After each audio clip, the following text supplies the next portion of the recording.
mga beshies! Let me tell you a secret hack na na-discover ko noong December last year. Kung mahilig ka mag-travel o kaya naman gusto mong pumunta sa mga bagong lugar na nasa bucket list mo and have amazing experiences pero pinipigilan ka ng budget mo, this video is for you.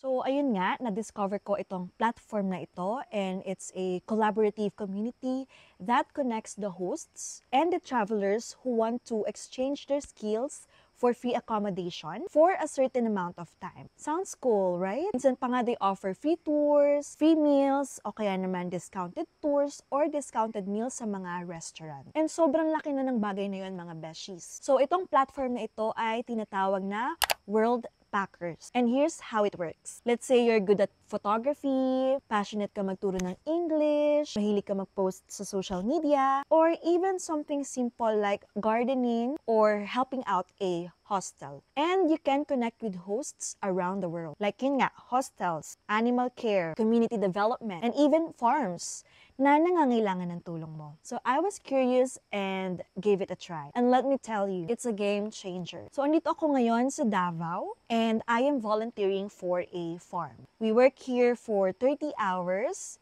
5 hours daily. And meron kaming isang 1 day off. Ang mga tasks namin dito ay cleaning, kitchen help. For example, ako yung na-assign magluto for breakfast to dinner. Or kaya naman ako yung maghuhugas, merong dishwasher, ganyan for a day. Tapos meron din kaming task na nag-garden kami, gardening. Or kung magaling ka naman sa art, magaling ka mag-design. Like for example, yung ginawa ni Maddie, upuan, o kaya naman ni Jamie, yung bookshelf.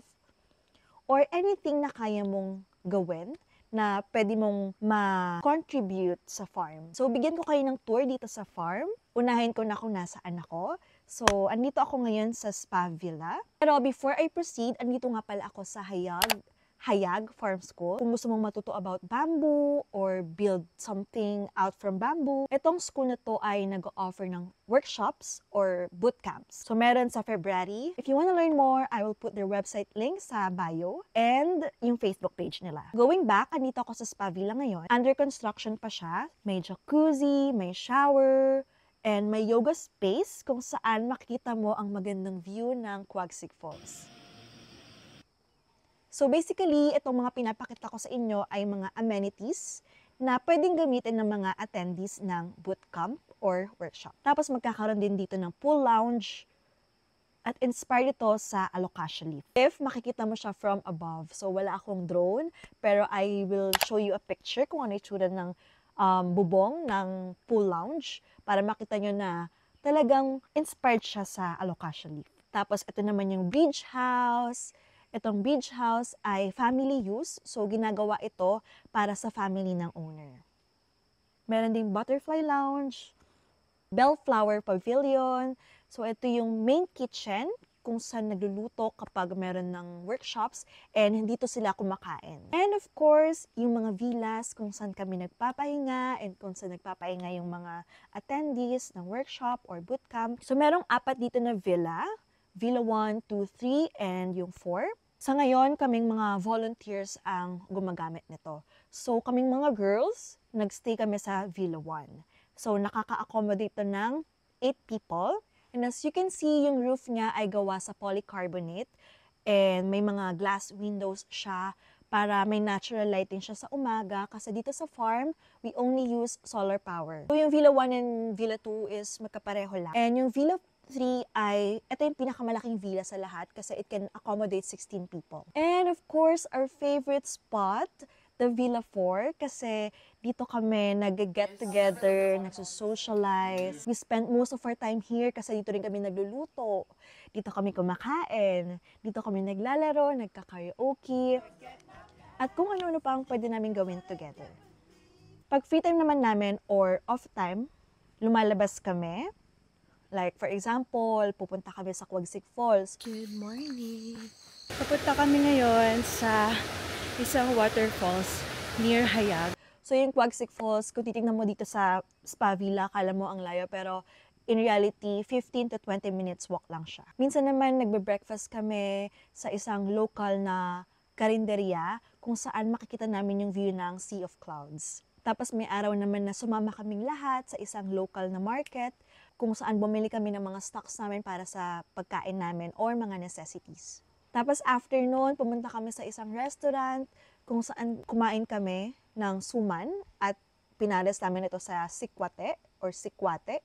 So sikwate is a Filipino hot chocolate. Mamagay ka naman dyan.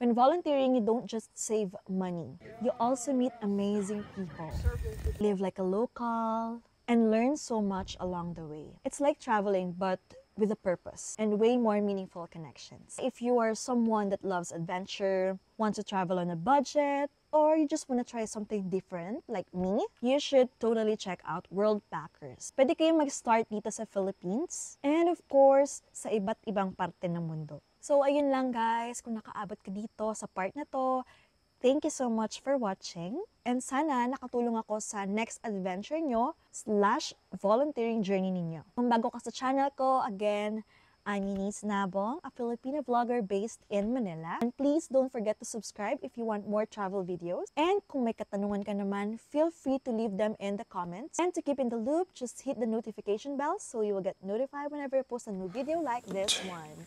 Bye!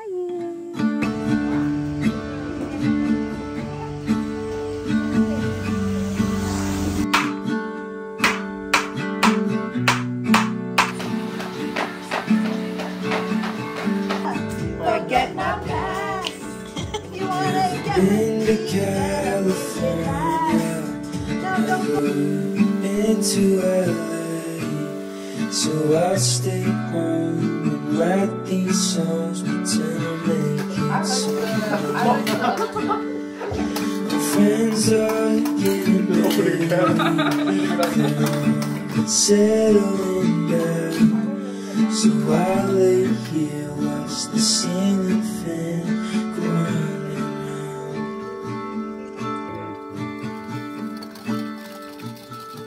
And it's always gone too fast, like a trip to the beach or the life of James Dean.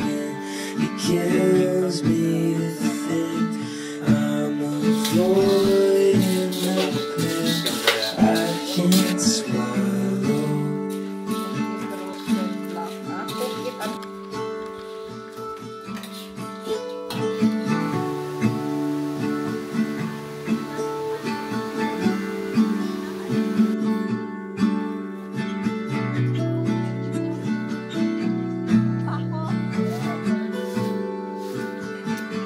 Haven't seen my twin brother Rocky, missing his call. Good morning, everyone. Just how easily offended you.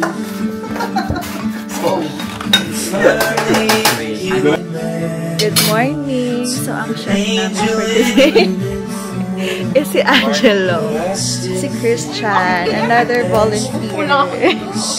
Good morning po.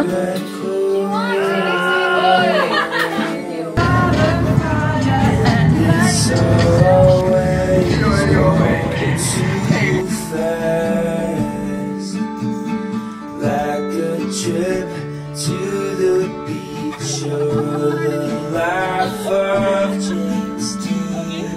And it kills me to think I'm avoiding the pill I can't swallow.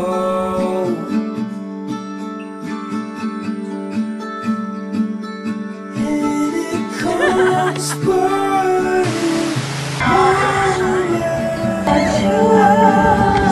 like you watching And what kills me inside, void in the heartbeat.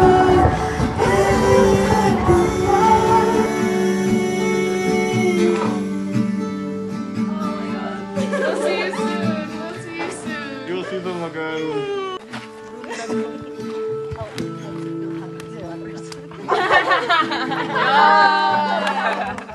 Oh, wow. Strength. Bye. Group hug. Si Angelo. Sige lang. We love you, Eunice.